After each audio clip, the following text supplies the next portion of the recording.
In 1656, in the city of Amsterdam, a 23-year-old man was expelled by his own community for what he said about God. He challenged the core idea of God that people had accepted for generations. And for that, he was cast out, formally banned, forbidden from any contact with his family or community.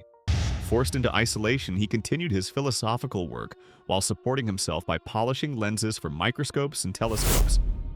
His ideas about God were considered dangerous in his own time. His writings were banned. His name became something people were warned against.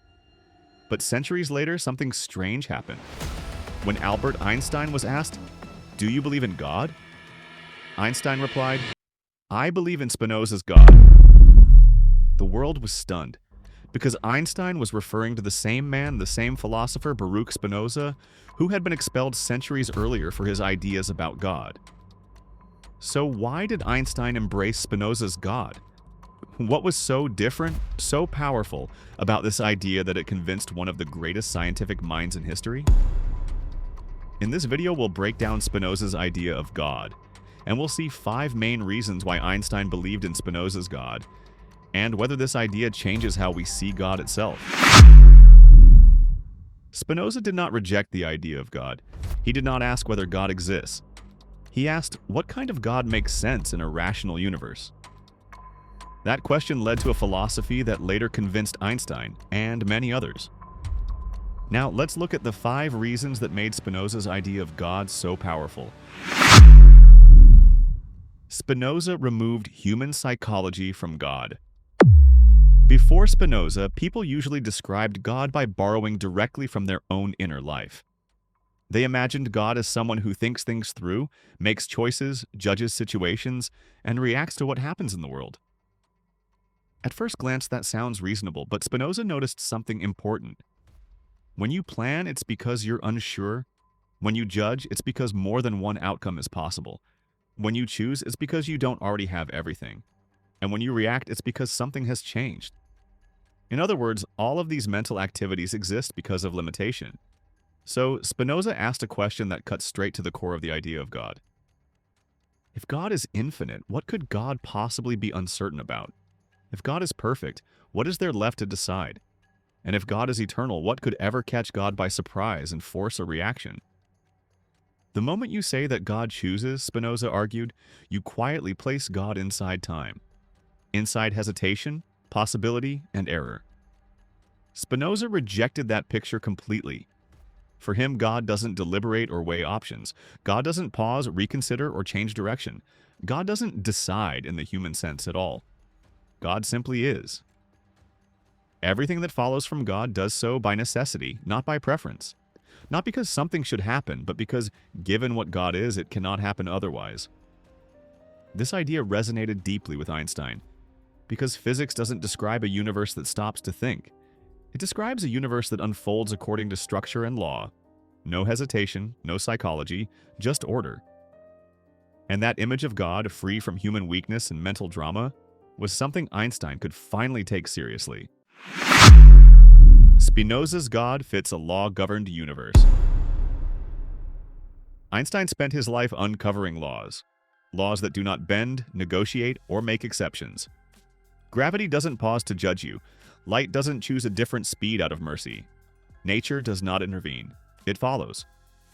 Spinoza said the same thing centuries earlier.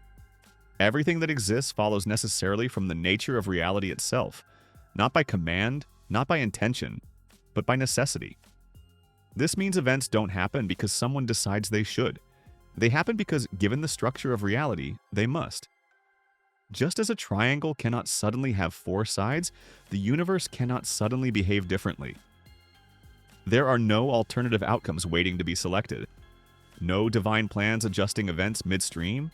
No miracles interrupting the order of nature. This is why Einstein famously said, "God does not play dice." That sentence is pure Spinoza. Einstein was not rejecting mystery. He was rejecting randomness.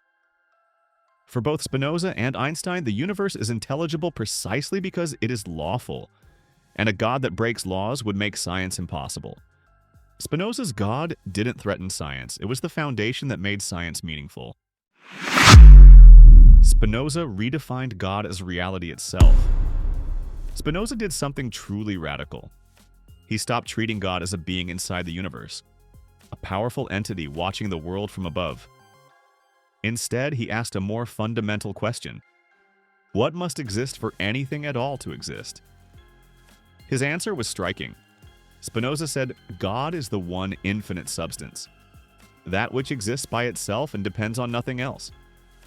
Everything else does not stand apart from God.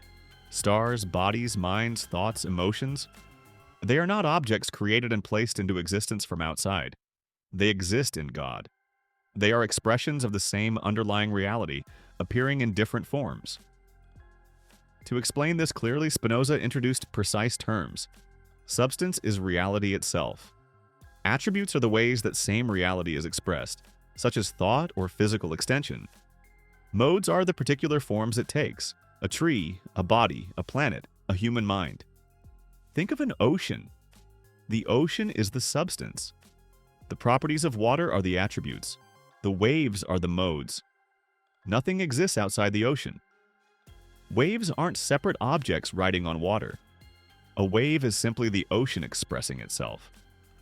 This is why Spinoza said, God is not outside nature. God is nature. For Einstein, this solved a lifelong tension: how to feel awe toward the universe without inventing a supernatural ruler. Spinoza gave him reverence without superstition, wonder without miracles, God without mythology. Spinoza eliminated purpose without meaninglessness. Traditional religion often tells us that nature acts for a purpose. Rain falls to help crops grow. The sun rises so that life can exist. When something happens, we're told it happened for a reason. Spinoza said this way of thinking is a projection. We assume nature has goals because we have goals. We plan, we intend, we aim at outcomes. And then we imagine the universe works the same way. But Spinoza argued that nature itself doesn't aim at anything. It doesn't intend. It doesn't pursue purposes. Rain doesn't fall in order to help crops. It falls because atmospheric conditions make it inevitable. The sun doesn't shine to support life. It shines because nuclear fusion is happening at its core. Life adapts to its environment, not the other way around. At first, this idea can sound cold. Many people hear it and think it leads to meaninglessness. Spinoza said the opposite is true. Meaning doesn't disappear when you remove purpose from nature. In fact, it becomes clearer. Einstein agreed. He believed meaning doesn't come from thinking the universe was designed for us. It comes from understanding the order that already exists. And the more deeply you understand that order, the deeper the sense of awe becomes. A universe with goals is comforting, but a universe with structure is astonishing. For both Spinoza and Einstein, meaning doesn't come from being chosen. It comes from being able to understand. Spinoza redefined freedom in a determined world. Most of us grow up thinking that freedom means something very simple. I could have done otherwise. Spinoza said that this feeling is an illusion, not because you're a machine or a puppet, but because you only see the decision itself, not everything that led up to it. You feel your desires directly. You notice yourself saying, I want this, or I'll choose that. What you don't see are the layers underneath. You don't see why that desire appeared in the first place. You don't see the past experiences that shaped it, or the biology, emotions, habits, and circumstances that produced it. So you feel free, not because nothing caused your choice, but because those causes remain invisible to you. Spinoza put it bluntly: human beings believe they are free because they're aware of their actions, but unaware of the causes that determine them. Your thoughts follow laws. Your emotions arise from prior conditions. Your actions emerge when your nature meets your circumstances. Nothing appears from nowhere. But Spinoza didn't think this made life hopeless. He thought it made understanding possible. Because when you don't understand what's driving you, your emotions control you. Take anger. If you're angry and you don't know why, the anger runs the show. But when you start to understand what triggered it, what belief is feeding it, what fear is sitting underneath it, the emotion begins to loosen its grip. This is what Spinoza meant by freedom. Freedom isn't escaping causation, it's becoming aware of it. Einstein shared this view.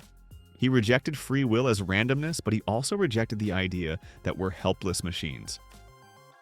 For both men, you become free when reason becomes the strongest cause within you. Why this still matters? Spinoza wasn't rejected because he denied God. He was rejected because he changed what people meant by God. He took God out of the sky, out of the idea of a ruler watching from above. And he placed God somewhere people weren't ready to look, in the laws of nature, in the structure of reality itself, in the quiet necessity that shapes everything that happens.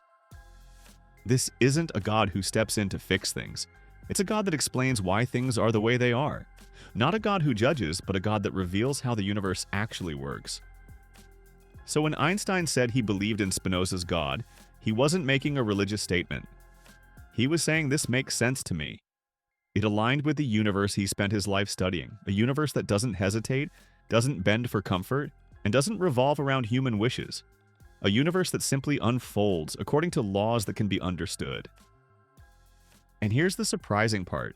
When you start seeing God this way, you don't lose meaning, you lose illusion. Meaning no longer comes from feeling chosen or protected. It comes from understanding where you stand in the whole picture, from realizing that you are part of this order, not separate from it, not above it, and not outside it.